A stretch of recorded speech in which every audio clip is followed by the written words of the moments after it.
One of the keys for us was to dominate the turnover battle. Coming into this game, Oklahoma was number 7 in the country in takeaways, and we were number 12. Sponsored by Carolina Honda Powerhouse, your local Honda motorcycle, ATV side-by-side superstore. Exit 70 up I-20, turn by the Flying J. Online at carolinahonda.com. From the Midlands to the PD to the beach, the Game Network.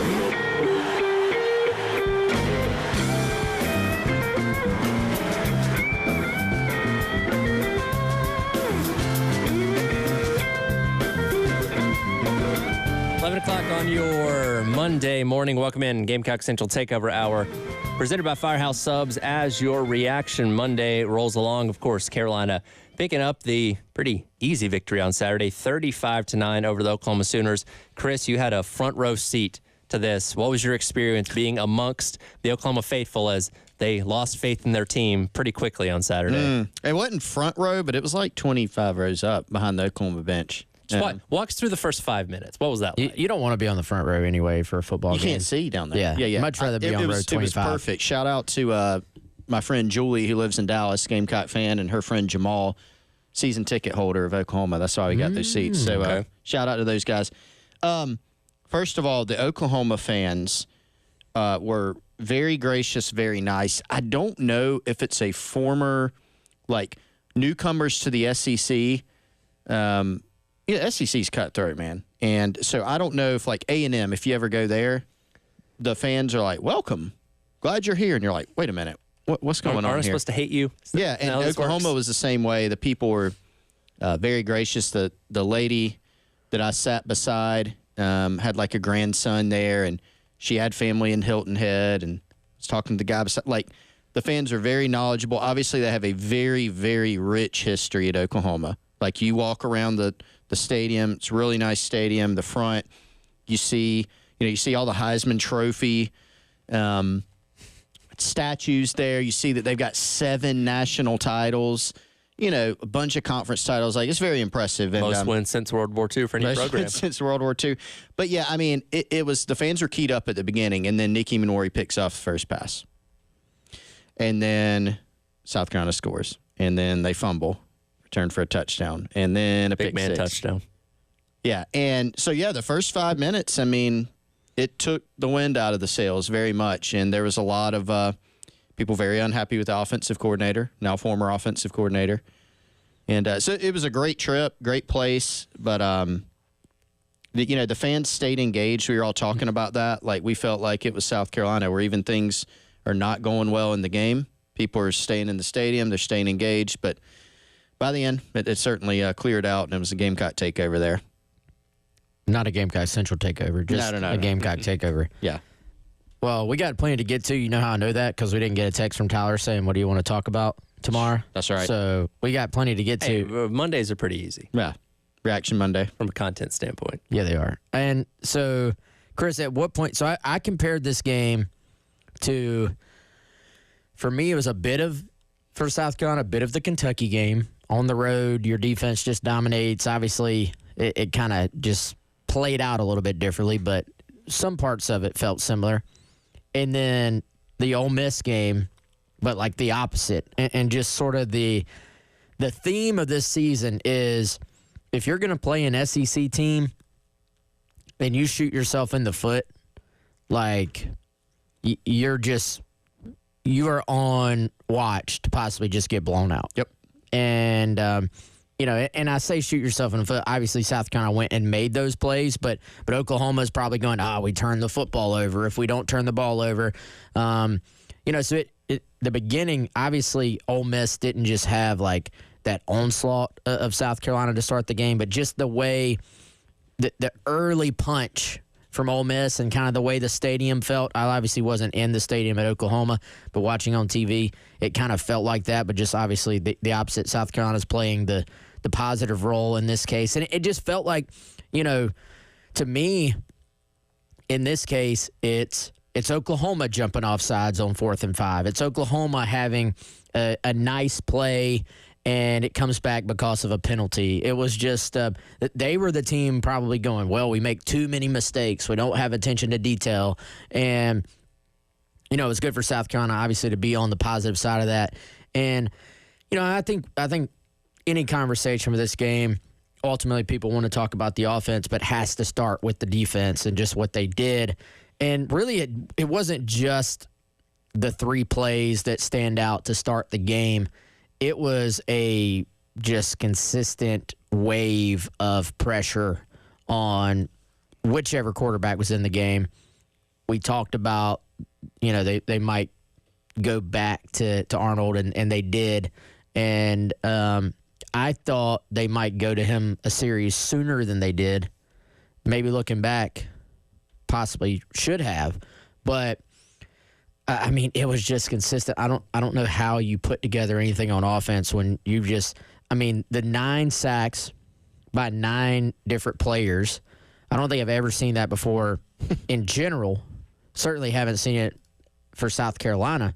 And so I was talking about this on the podcast earlier, Tyler. What is more impressive? 9 sacks by 9 different players.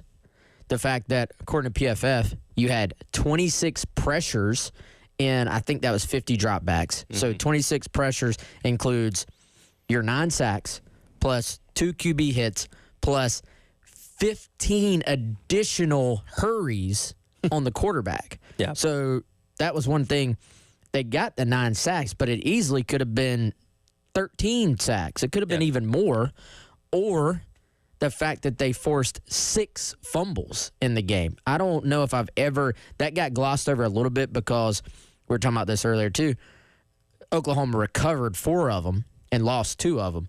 But that was something going into the game with all the attention on turnovers. It was talked about how much team speed and how much effort generally is a determining factor in your forced fumbles. And so 6 forced fumbles may have actually been just as impressive as some of those other things. Yeah, no, look, impressive all around. It didn't look like that Oklahoma offense deserved to be in the same league as South Carolina's defense on Saturday. And it wasn't just, like you said, the 9 sacks by 9 different guys. It's the way everybody was affecting the game. And I go back to, again, a guy like Dylan Stewart, who, again, had his sack on the game, but he's the one that flushed the pocket for Demetrius Knight to get the forced fumble that allowed Tonka Hemingway to score the touchdown. He also forced the bad throw that ended up being Imori's pick 6. Kyle Kennard nearly had a sack on the first play of the game that ended up being Imori's, interception. So it's just the constantly on top of these guys and making that offensive line look completely silly that allowed the rest of the defense to have their success. It was an overall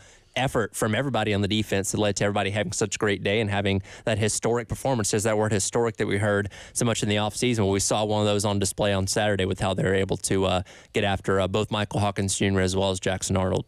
Yeah, you always try to simplify things in football, and at the end of the day, it's a result, right? It's a win or a loss. It's a pass rush win or loss. It's a interception or a dropped interception, like touchdown, no touchdown. But to dive into the nuances of it, if you look and say, how did South Carolina go from one of the worst pass rushing teams in the conference and, heck, in the country to one of the best? And it's not a simple answer for that even, right? It's a combination of getting guys to come back, right? In the portal era where you've got upperclassmen who could transfer, you've got upperclassmen who could go try their hand at the NFL. You've got a combination of guys who've played a lot of football, Boogie Huntley, Tonka Hemingway, you've got TJ Sanders, who's been on the field for several years, Kennard, Gilbert Edmond, Brian Thomas Jr. You've got a lot of guys who have played a ton, and they're good, but you've added in some other talent. You've added in a super freshman in Dylan Stewart. Kyle Kennard is a transfer who's turned out to be a mega transfer. He's not only very talented, he's a grown man. He's in his 5th year. So there's that, but you also have, you don't just have one wave of talent. You have 2 deep, heck, 3 deep in some instances at certain positions. JT Gear had a sack, right? You hadn't heard a whole heck of a lot from him this year. And you were playing an offense that you can exploit because their O-line, their offense, particularly up front, they've struggled all year. But you also have the scheming of everything. Like, I think you can't just say, well, it's just the players, because the staff has done a really good job with them. It was mentioned during the broadcast that Clayton White kind of took a deep dive this summer, called it his summer studies is what they said, where he went around and looked at what gives offenses trouble. Like he took a little bit of a different approach, put himself in the shoes of an offensive coach. What can we do a little bit differently this season? And you saw a lot of those schemes during the game, right? You saw instances where Kyle Kennard lined up against somebody and he won one-on-one. You saw other instances where it was overloading them with blitzes. You saw games, twists, stunts up front. And so it's just kind of a combination of all those things against a team that really was ill-equipped to handle it. Yeah, they were deep in the bag of tricks in terms of different stunts, twists, games up front. And, you know, I think we talked about this before.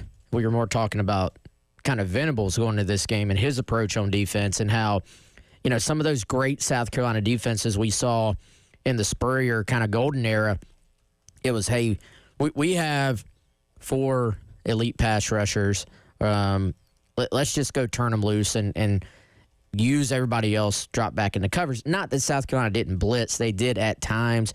And, you know, from a, I would say, stunt standpoint, like doing some twists and games up front, just with your front 4, Brad Lawing was one of the best, you know, in college ball back in the day, the late Brad Lawing, at sort of scheming up ways to get guys loose. But this is a little bit more, hey, we're going to bring 4, but also at times we're going to bring 5, we're going to bring 6. And it's not going to be just, hey, you 6 guys, go hit the quarterback. There's going to be intent on sort of how we do that. We're going to be deliberate about how we attack their protection. And I think we've seen that on third downs for Carolina this year. They've stopped the run well enough that they've gotten themselves in those third down situations, and then they have just turned these guys loose. And I think because all the guys are playing so well and rotating so much, there are times where maybe in a particular stunt, you may kind of be, for lack of a better word, like the decoy. Like you may be, Chris, we were talking about earlier, like you may be the screener in basketball, basically, where your job is to free up your teammate. But I feel like there's been a lot of team-first mentality, even among the pass rush, where it's, all right, I'm going to free up my guy for this one, and then next time it's going to be him freeing me up. And the fact that you had 9 guys get to the quarterback in this game, 9 sacks is pretty brilliant in the first place, but just that 9 different guys got there. Like I thought, you know, Gear was in the game early. I thought that maybe was a sign he could be coming on. Des Yu was in there. Like you were able to kind of go deep into the players as far as that rotation. And, you know, you're getting linebackers to the quarterback as well. There were some things they can do there. And then even the mindset of, okay, my opponent knows on third down, they know I'll bring 6. Like I'm not scared to bring 6. So then when I present with the sim pressure, when I present 6 guys, when I sort of put those 2 linebackers in the A gap, they have to acknowledge that. But then I can just drop back. And so to sort of keep them guessing on what I'm doing, it allows you to put those excellent pass rushers in one-on-one situations, sometimes even with running backs or tight ends. So this was not a, hey, let's just upgrade the talent and roll the ball out. This was, let's upgrade the talent and find ways to get them free. A lot to break down from South Carolina's dominant win on Saturday, 35-9 over the Oklahoma Sooners. Keep focused on defense. Coming up next, it is the Gamecock Central Takeover Hour presented by Firehouse Subs and your Reaction Monday here on The Game. The Game Network in Columbia. 107.5 The Game. In Florence. 100.5 The Game. In Myrtle Beach. 100.3 The Game. We all love streaking. I mean, streaming. Until we have to pay for it. But not when you stream The Game. And how much does it cost? It's free. Just go to iTunes or Google Play and download the 107.5 The Game app. And stream for no charge. And listen for no charge. 107.5 The Game. Broadcasting live from the Herndon Chevrolet Studios. Take up to $20,000 off new Silverados. Stop by or shop online today and see why Herndon Chevrolet makes you smile. Together, let's drive. All right, guys, you know it, as always, presenting sponsor here on our show, Firehouse Subs. Check them out, firehousesubs.com, or head on over to the Firehouse Subs app and hit that Rapid Rescue I don't even know if we're supposed to talk about this yet, but it's staring at me on the website right now. The Thanksgiving turkey sub is back. We had this thing last year. Phenomenal. Looking forward to trying it again. Going to get my chance to try it again next week. Go ahead and mark your calendars. On Monday, we'll be out for the grand opening of the Sparkleberry Lane Firehouse Subs. Let's see, 10136 Two Notch Road, Columbia, 29229. Come check us out Monday, 9 a.m. to noon. We'll be there helping them grand open this Firehouse Subs. But in the meantime, you got plenty of days you can go ahead and get your Firehouse Subs for lunch. FirehouseSubs.com, or download the Firehouse Subs app and get the Thanksgiving turkey sub. Hey guys, Jay Phillips here with Ben Cato, third generation owner of Cato's Power Equipment. You hear me talk all the time about my awesome 30-inch Toro Time Master. It has made my yard work so much easier. I'm spending more time with the family on weekends. Neighbors are jealous of my yard most of the time. Guys, I just feel good when I'm behind that mower. I'm glad you do, Jay. You and I are different people. I love selling the equipment. I love working on the equipment. I don't really enjoy using the equipment, but hey, doesn't matter. You're a little lazy like me, or you wake up on the weekend super excited to mow your lawn. It's got to get done, right? All right, so why not get it done with the best tools possible? Do what I did. Visit the guys at Cato's Power Equipment. Let them show you all the ways they can revolutionize your grass cutting obligations. Whether you're doing it to keep the HOA happy, the wife happy, or you cut grass for a living. Big or small, any budget, Cato's Power Equipment is here to help. Visit Cato's Power Equipment today, 4012 West Beltline Boulevard, and always online at catospowerequipment.com. Powered by Integrated Media, The Game TV. Sponsored by Shepherd's Glass, a true reflection of quality. The Game TV. Sponsored by Shepherd's Glass. Hi, I'm Dondi Mercer-Plank, and I am excited to represent the 35-year McDaniels Auto Group as a longtime customer. Whether it is your next sporty Volkswagen, a go-anywhere-you-want Subaru, a dream-making Porsche, that perfect Ford you've always wanted, or the performance of Acura, great selection and an unmatched level of excellence. That, my friends, is the McDaniels difference. Visit McDanielsAutoGroup.com. For appliances with Reliances, that's Jeffers McGill. Come see the entire line of GE appliances at 1421 Atlas Road. Jeffers McGill offers the best customer service and lowest price on every GE make and model, including GE Profile, Monogram, and Cafe brands. Jeffers McGill and GE, your home team. For appliances with Reliances, that's Jeffers McGill. Get a great deal on versatile Kubota equipment today. Like the Kubota L-Series compact tractor, the #1 selling compact tractor in the U.S., Z-Series mowers, and Sidekick utility vehicles. Stop by your local Kubota dealer today. Right now, bring home select Kubota equipment for 0 down, 0% APR for up to 60 months, plus save up to $300. Now through December 31st. See us or go to KubotaUSA.com for full disclaimer. Stop by Pioneer Farm Equipment in Orangeburg, 1 mile off of I-26 exit 154B, or at PioneerFarmSC.com. I had this illness that really made me powerless over alcohol. I can't say to anyone, no, don't drink. But I can say that when you decide you don't want to drink, the door to AA is always open. Visit aacolumbia.org for more information and to find an AA meeting near you.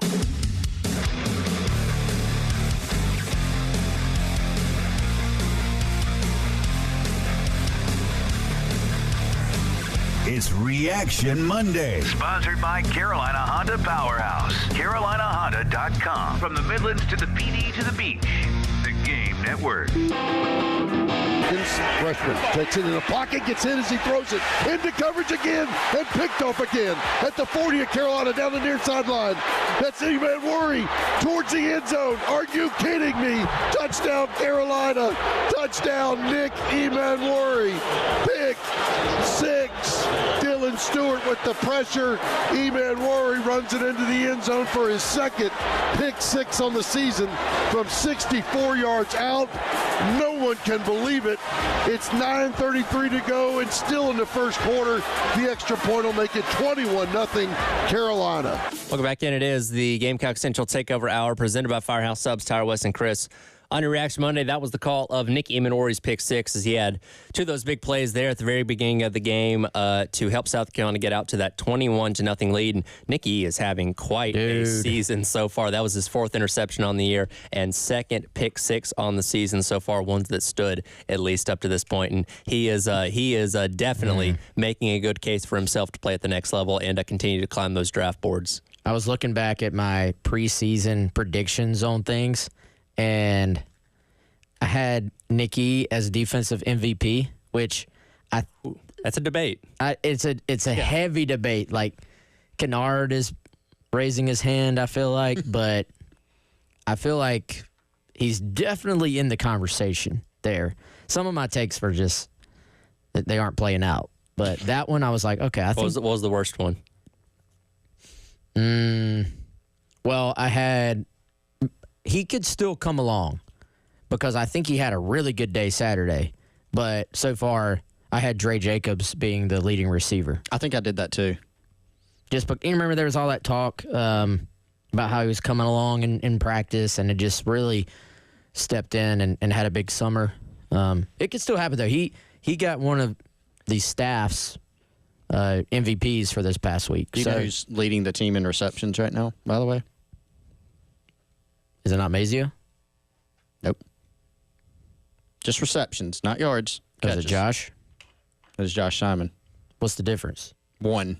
Okay. Josh Simon has 20. Mazio has 19. I was say Josh passed him this week. Nick Harbor, number 3. How about that? Had a nice catch. He did? In the game the other day. Coming along a little bit. Snagged a high ball. Where's Dre?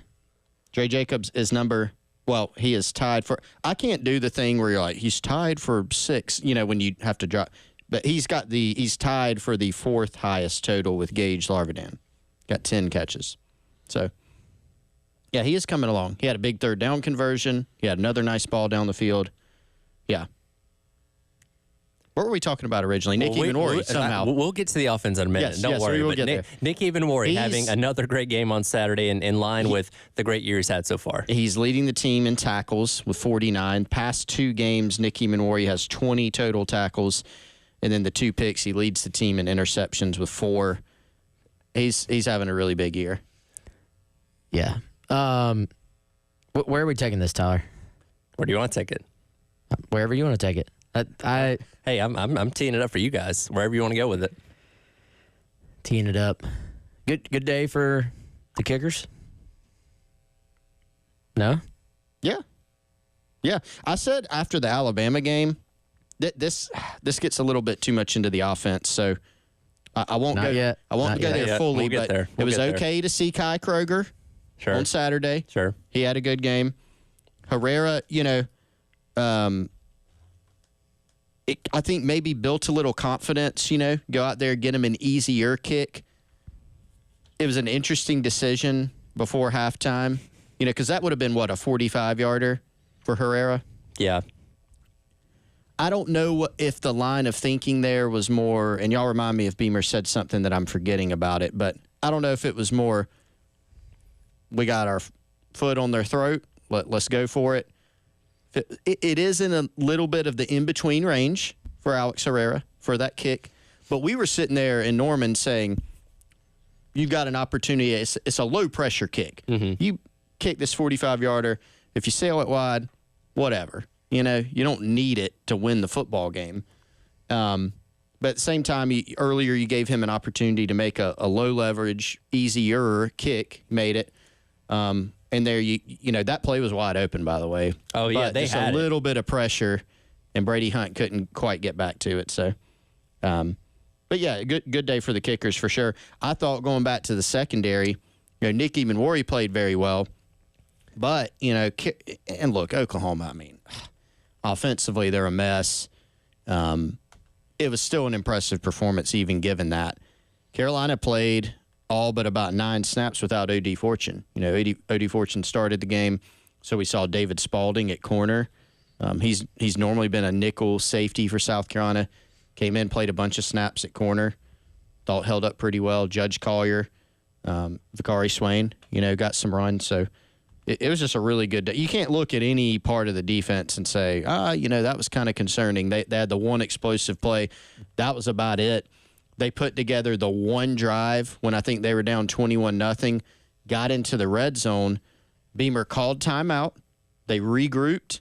The field was condensed at that point, and then they had to end up settling for the field goal. Yeah, they, like I said, man, just consistent pressure. ESPN does not have the play-by-play for some reason. They normally have it. I'm not seeing it. I was going to try to get the exact spot on what would have been that field goal attempt that ended up being the fake. But, yeah, that thing was there. I almost wonder, and I don't know how you time it, I almost wonder if Kai picked the ball up a split second too early on the fake. Yeah, it gave the guy time to retrace. Because you want that guy to be trying to block it. So you're not blocking him. He's coming off the edge, and you're hoping he just runs himself out of the play. So the ball's on the 28, so that would have been a 45-yard field goal. Yeah. I like to think they were just like, we have a chance to do the funniest thing ever. After already going for 2 earlier. Yeah. To just, you mean on where they jumped off sides? The touchdown. They came out in the, they ran the Maurice Brown ran for the 2 pointer. Going for, sorry. I thought you said went for it on 4th down earlier.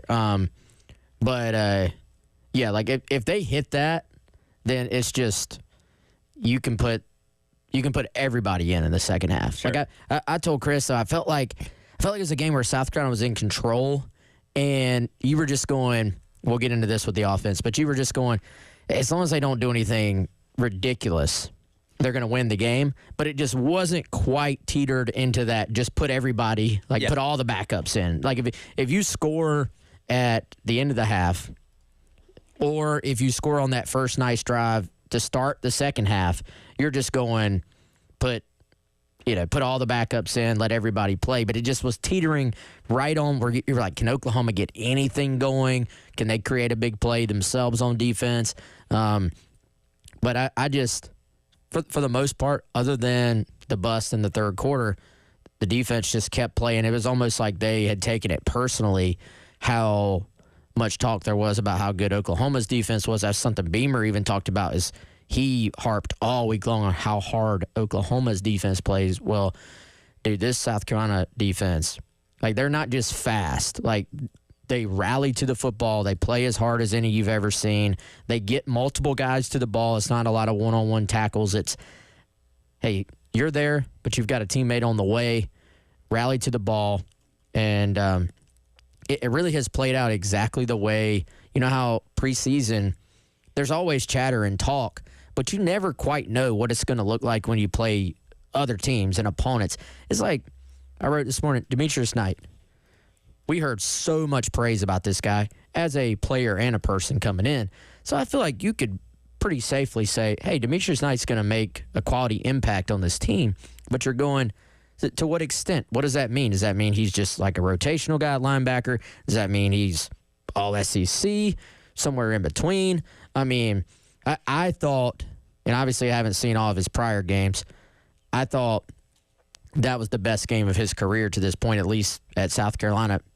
Maybe if you go back. I know he told us he had a pick six one of his games at Charlotte that he was telling us about, but dude, he was fantastic. Yeah, forced the fumble, snuffed out that fake punt, which, by the way, I think Oklahoma took the cake for worst fake punt decision of the year after what Carolina did a couple weeks ago against Ole Miss. That one was pretty bad, but props to D Knight for sniffing that one out. Again, defense played lights out on Saturday. Offense, a little bit of a different story. We'll dive into the specifics of that coming up. It is the Gamecock Central Takeover Hour, presented by Firehouse Subs and your Reaction Monday here on the game. From the Midlands to the PD to the beach. The Game Network. It's back! The Lawyer Lisa Special Teams Contest. Just go to 1075thegame.com and register. The pot starts at $100. Every week it increases $100 if Carolina doesn't score a special teams touchdown. But if the Gamecocks do score a special teams touchdown, you could win the pool. Again, just go to 1075thegame.com and register. It's the Lawyer Lisa Special Teams Contest from 1075 The Game. All right, as you continue to keep up with all of the awesome college football action here in 2024, and man, it has been awesome. You want to make sure you're doing it with the best possible home theater setup. Your home theater may just be, hey, I'm sitting on the couch in my living room watching the game. You may have a man cave. You may have a theater room. You may want an outdoor setup.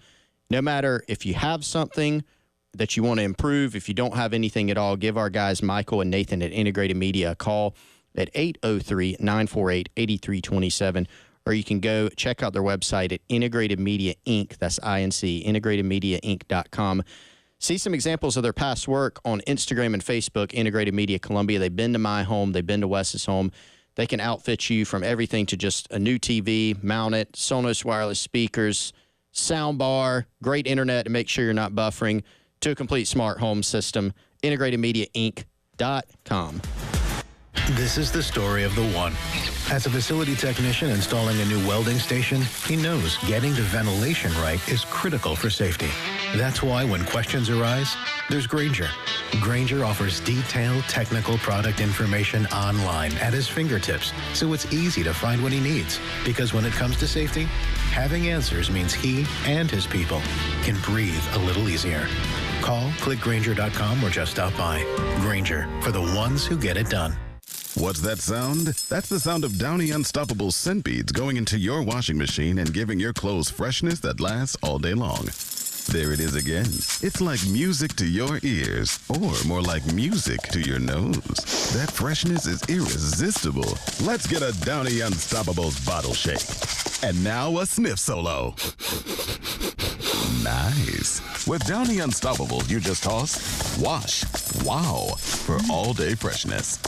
The Gamecock men's basketball season is almost here, and we need you to help us pack Colonial Life Arena all season long. Season tickets are on sale now and start as low as $90. That's less than $6 per game to see 2024 SEC Coach of the Year Lamont Parrish try and get back to the NCAA tournament for the second year in a row. For more information and to secure your season tickets, visit thegamecockclub.com/MBB today. Whatever the game, whoever you're with, just catch a game. I think one of the things that patients don't realize is that when they get a joint replacement, that's not a lifetime treatment option. And they're probably, if they are a younger patient, signing up for multiple surgeries down the road. As a physician and medical director for QC Kinetics, Dr. Caravelli's seen a pattern of trending joint pain. Prolonged medication, steroids, then surgery, possibly another surgery. So a lot of our patients are trying to avoid or put off surgery, and this is the treatment that can help them do that. QC Kinetics extracts your body's healing substances, concentrates them back into your aching joints to help heal and restore those areas, providing lasting relief. Oh, I love being able to tell my patients,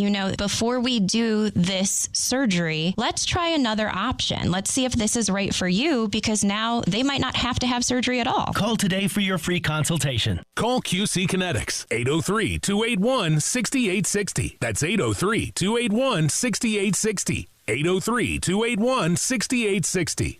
Hey guys, Jay Phillips here from Minuteman Press. As a business owner, it can be tough to get all of your office items and needs in one place, whether it's printing, signs, promotional products, or logoed apparel. The goal of Minuteman Press is to become your trusted partner and make promoting and marketing your business easy and less time-consuming, which is exactly why our offices and radio stations here at Cumulus Media trust their services. They can handle it all in one place, saving you time and money. At Minuteman Press, they design, print, and promote you.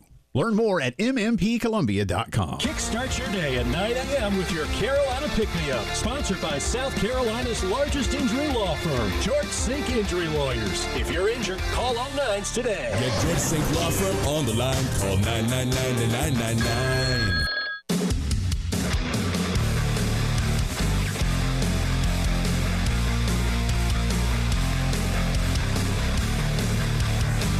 It's Reaction Monday. Sponsored by Carolina Honda Powerhouse. CarolinaHonda.com. From the Midlands to the PD to the beach. The Game Network. What you're talking about. Sponsored by Love Chevrolet. On the Game Network. We did, to be totally honest. We did some good things, but a lot of the same story, too, just shooting ourselves in the foot. Probably the most disappointed was the first drive of the second half where we got a great drive going. Yeah. Threw a nice ball to Nick on the sideline. We get on close to the red zone, and then we have 2 penalties, and we go backwards and end up punting. So just too much of the 1 step forward, 2 step back today. We certainly didn't change our mentality at all when we got ahead. We wanted to continue to keep our foot on the pedal, but we didn't play very clean today offensively. We're back in Gamecock Central Takeover Hour presented by Firehouse Subs. Tyler West and Chris along with you. That was Coach Beamer talking about the offense on Saturday. Of course, defense was the story of the game and gave them that 21-point lead basically in the blink of an eye, where the offense didn't have to do a whole lot. 254 total yards on the day, 1.8 yards per rush. Only went 33% on third downs over the course of the day. So not the best offensive performance by any means, but as Wes alluded to a moment ago, when you have a 3-score lead against a team that's very incompetent on offense themselves, you kind of knew that Carolina didn't have to do anything special on offense to where you could be conservative, you could be very careful, and just make sure you didn't put the ball in harm's way, especially when you have a quarterback like Sellers that has turned the ball over and put the ball on the ground several times this year. And I thought he made some good decisions, throwing the ball away and taking sacks when he needed to. And yeah, it wasn't a beautiful offensive performance by any means, but they didn't do anything to necessarily hurt themselves, which was kind of the key on Saturday. Incompetent. I feel like that's about as harsh of a word as you can use, but valid. Talking about the Oklahoma offense, but yeah, I think we're firmly in multiple things can be true at once territory here. Like, especially at halftime, I had no problem with the offense. Like, I was like, look, just don't. If you're the offense, you were gifted this start by your defense, and to give them credit. So Nick E picks the ball off first play of the game. What does the offense do? They drive right down and score. So you can't help that you only got, 41 yards off that drive because you just took the yards that were there and scored, right? And by the 6th offensive snap, you had a 3-score lead. Exactly. And so you'll take it every time, but from an offensive standpoint, you didn't get those opportunities with the football. Yeah. So you had limited possessions in the first half, because your defense just said, we're going to score without you. And so, then you had the touchdown at the end of the half. Then you even got the ball back and created a 2-minute drive, got down in field position as well for a field goal. You had a nice sort of scramble play, throw and catch to Attaway on the sideline. At the half, I'm like, look, the offense did what it needed to do, which was move the ball some and don't screw this up. Because how much did we talk all week long about how important turnovers are going to be? And then it played out like that. The number 1, 2, and 3 priority for the offense was do not do what happened in the LSU game and give Oklahoma that life. Give them that opportunity where you turn the ball over and give them the football back after having an early lead. However, third quarter, it was ugly. You shot yourself in the foot on that first drive was very promising. And I feel like just it was kind of ugly from that point forward. So I think it's okay to acknowledge, hey, the offense did what it needed to do to win the game, while also acknowledging, was it efficient enough? No, you can understand why Beamer is upset. And I thought they'd be able to run the ball a good bit better than they did as the game progressed. I thought they would wear away. Rocket, 15 for 33. That's 2.2 yards a carry. Juju, 3 for 15, but one of those was a 13-yarder late in the game. Attaway, 4 for 8. Howell, 3 for 5.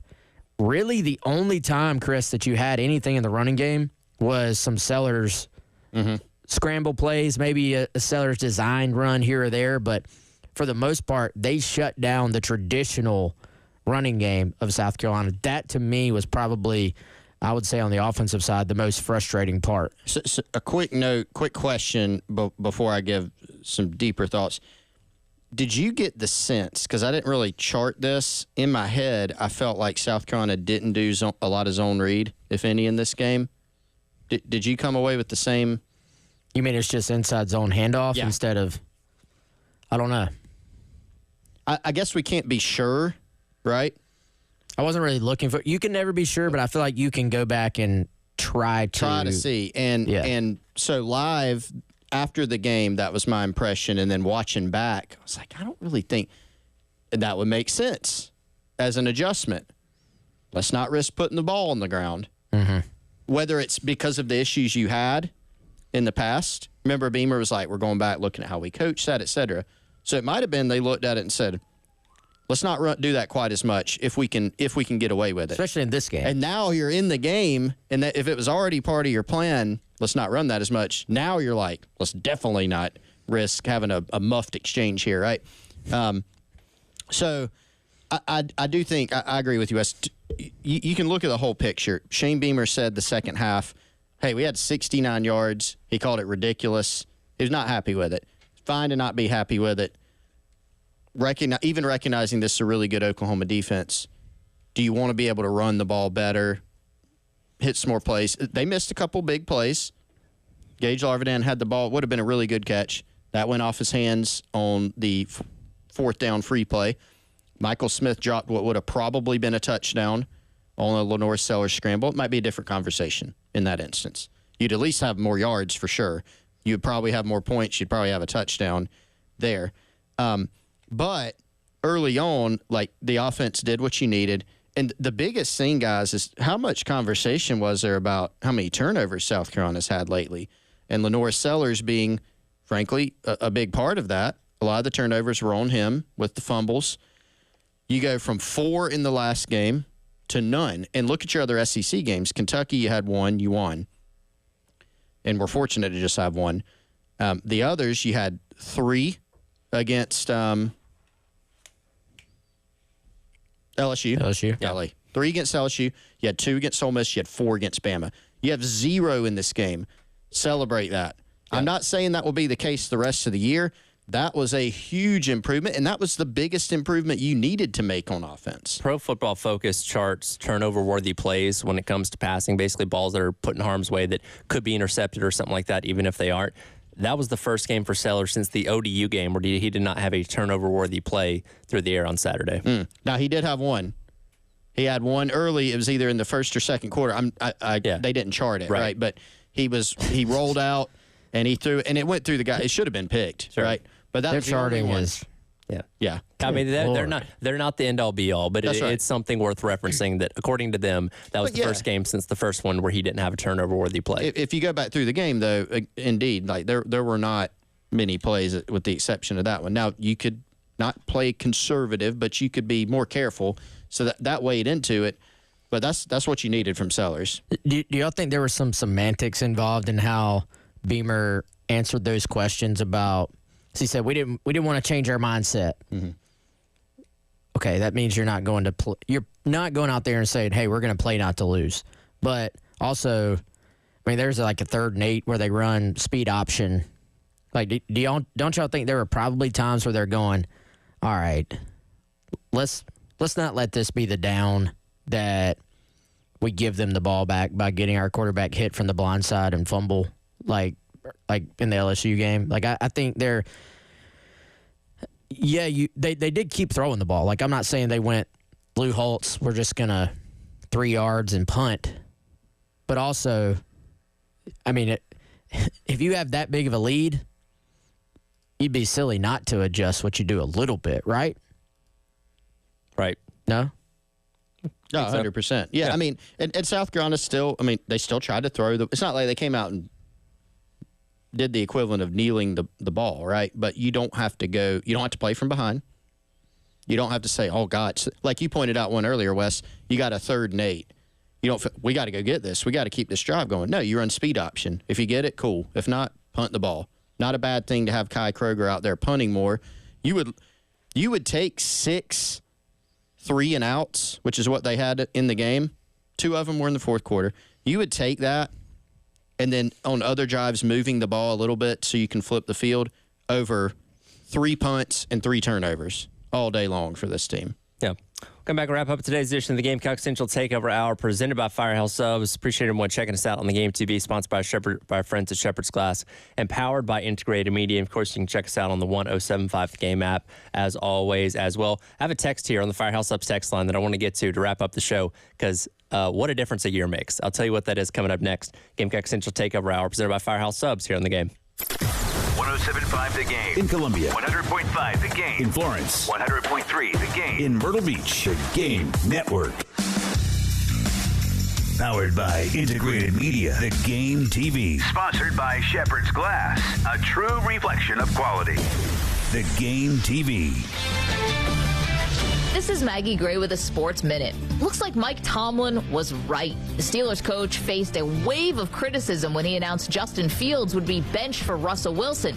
On Sunday night, the move paid off. Wilson turned some early boos into cheers, settling into the game in the second half and leading Pittsburgh to a win over the Jets, and for now, first place in the AFC North. I'm Maggie Gray.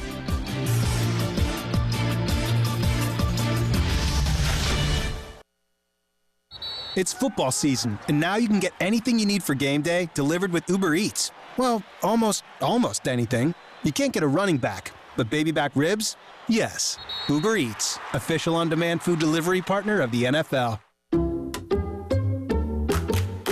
I'm at a smoothie bar asking people if they'd switch smoothies with me for $574. Oh, I'll switch. So what about $574 if you switch your home insurance to Allstate? That's a headache. Nope, it's painless. Oh, so it's easy money. Yep, check Allstate first and you could save hundreds on quality home insurance today. You're in good hands with Allstate. Not available in every state. Based on the national average annual savings for new home insurance customers surveyed in 2023 who switched to Allstate and reported savings. Savings vary. Do you have an invention idea but don't know what to do next? Call Invent Help today. We have representatives nationwide and services to showcase your invention. Get started today. Call 1-800-217-4380. That's 1-800-217-4380. Correct. All sevens now. We got a $250,000 settlement for a client injured in a car accident when driver illegally turned in front of him. Dial all sevens now. The Nestapool Law Firm is not scared to go to court. We got a $2.5 million jury verdict for our client when the other driver failed to yield. What do? Good heavens. Dial all sevens. To get your attorney, dial 800 all sevens now. Is your crawl space damp or musty? Water in your crawl space can cause wood to rot and creates an environment for mold and mildew that can make its way inside your home. Canty Foundation Specialist specializes in crawl space repair. Call us today for your free inspection so you can have the peace of mind knowing your crawl space is dry and your home is protected. Call today, 803-424-8380 or visit cantycanfixit.com. Like any good agent, we're here for the open house, for the closing, for handing over keys. But because we're realtors, we're here for so much more. Agents who are realtors volunteer at nearly 3 times the national average. We're working to broaden access to credit, increase affordable housing supply, and ensure fair housing for all. And realtors are bound by a code of ethics. We're here for it all. Realtors are members of the National Association of Realtors. That's who we are.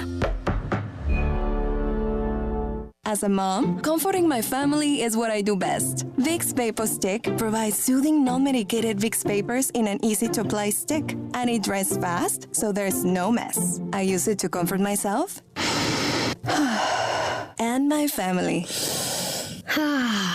Thanks, Mom.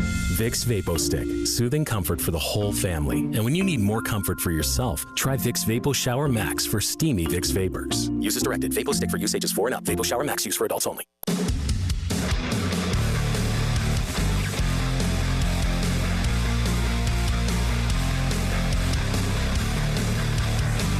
It's Reaction Monday. Sponsored by Carolina Honda Powerhouse. CarolinaHonda.com. From the Midlands to the PD to the beach. The Game Network.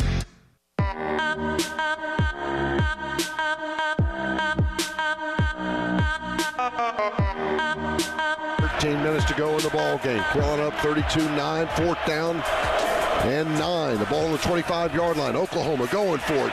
And in the pocket, and now down on the ground. Guess who? That is Kyle Kennard. You can only keep him down for so long, and a turnover on downs. As good as it gets, minus 11 on the play. Welcome back in. Gamecock Central Takeover Hour presented by Firehouse Subs. Tyler West and Chris along with you. That was the call of Kyle Kennard's sack late in the game there on Saturday. Of course, like everybody else, he had a huge effect on the game even when it was not necessarily showing up on the stat sheet. I got a text on the Firehouse Subs text line here that I think is interesting considering where we were at a year ago. This is from Marshall. He says, are we going to be able to keep Clayton White? Now, in October of last year, the conversation was, is Clayton White still going to be the defensive coordinator next year, considering how bad the defense was in October a year ago? And now we're talking about him maybe getting hired. And again, this is just one text here, but the conversation of, he might get hired as a head coach somewhere now is a real thing that could actually happen. It's crazy the difference a year and making the right moves in the offseason can make. Well, and sometimes the difficult decision is to not make a decision. You know what I'm saying? Like sometimes the decision is not to act. Like sometimes you're acting by saying, hey, we believe in the plan. We believe in this person. We're going to stick around and stick with them, essentially. And by the way, Marshall, I appreciate you texting with your name and not being not nameless a nameless texter. Very much appreciate that, Marshall. But yeah, it's a great point, man. I've seen that take several different places. Like, are we going to be able to keep Clayton White? What were you texting last year this time? I mean, this exact time during the season. Mm-hmm. Yeah. So what a October difference. was a bad month. It was 0 for October last year. Yeah, it was a bad month for the What defense. a difference a year makes. And guys, where are we on this football team? Like, I know it's too early to get into Texas A&M, but what a game that has the chance to be. That's week to week. But think about night game. Yeah. I'm just going big picture. What do we think about this football team? Like, it's just the way I see it is South Carolina can beat anybody left on the schedule, and they can lose to, with the exception of probably one team, can lose to everybody on the schedule. That's the way I see it. I likened this team earlier when I was in here with Jack to like the 2015 Broncos that won the Super Bowl, obviously, where they just had this nasty, tenacious defense. Offense wasn't really that great, but the defense, like, if you can get us, 17 points, we should be able to hold everybody under that, and we can win a lot of these games. They obviously did, won the Super Bowl there. I'm not saying this is the 2015 Denver Broncos, but it's kind of built the same way. Defense is really great. Offense can do some things, but not a whole lot, and they are limited in ways. If they can just do enough to get a certain amount of points, the defense should be able to handle the rest. If you start to look at how Carolina matches up with some of these final teams too, I mean, any SEC team, if you can just take a 5-game stretch, unless you're Ole Miss to start the year or Missouri to start the year, just take any 5-game stretch. You can be like, oh, hey, there's 3 top 25 teams in this. There's 4 top 25 teams in this. So it's a grind, and it's a grind in the sense that you will have exhausted your bye weeks after this week. And so if somebody gets dinged up, you don't have that extra week to sort of build in. But I would say A&M a little better than we thought they were going to be. Mm-hmm. Vandy's obviously better than we thought they were going to be going in. But, dude, Vandy has also has lost some games that, if you look at them as the team that beat Alabama, you also have to, they lost to what, Georgia State? Lost to Georgia State. I mean, that's still a very winnable game for South Carolina. Missouri is sitting there at 21, but has just not been impressive. They come to South Carolina. And then, obviously, Wofford, that one is what it is. You go to Clemson, and you're talking about a South Carolina defense that last year held Clemson without scoring a touchdown, and that was with last year's defense. Now, Clemson's been much better at the quarterback position. They have continued to develop, I think, at wide receiver. But you look at Clemson's schedule, you look at who they've played. I don't know if they've played many defenses that look like what South Carolina is going to bring into that game. So I think from a big picture standpoint, yeah, you can win or lose any game, but also if you kind of dive into these specific matchups, that sort of still tracks. Now, what do we think is the hardest game of these 5? It's maybe Texas A&M. And so I think if you win that one, you are setting yourself up to have a really, really nice finish. And it also means you've maybe found a little bit of consistency as well. So Texas A&M is playing LSU coming up on Saturday. It's going to be a good game. By the way, do you know if the SEC championship game was this weekend? Those would be the 2 teams playing in it. Neither one has lost a conference game so far. I only know that because of SEC shorts. Yeah. I haven't seen the one today. Is it good? Oh, it is fantastic. Y'all check that out. They don't miss. Oh, they never do. But this one. Well, and especially when you have officiating gaffes like we saw over the weekend, you know they're not going to miss on those. The officials make an appearance. The Gamecocks actually lead it off. Okay. They're in the opening scene, and then a fantastic closing scene as well. Yeah, I have some. It is bye week, right? So we got a lot of things to unpack, throughout the week. We won't be previewing an actual game. I may have another officiating rant. Okay.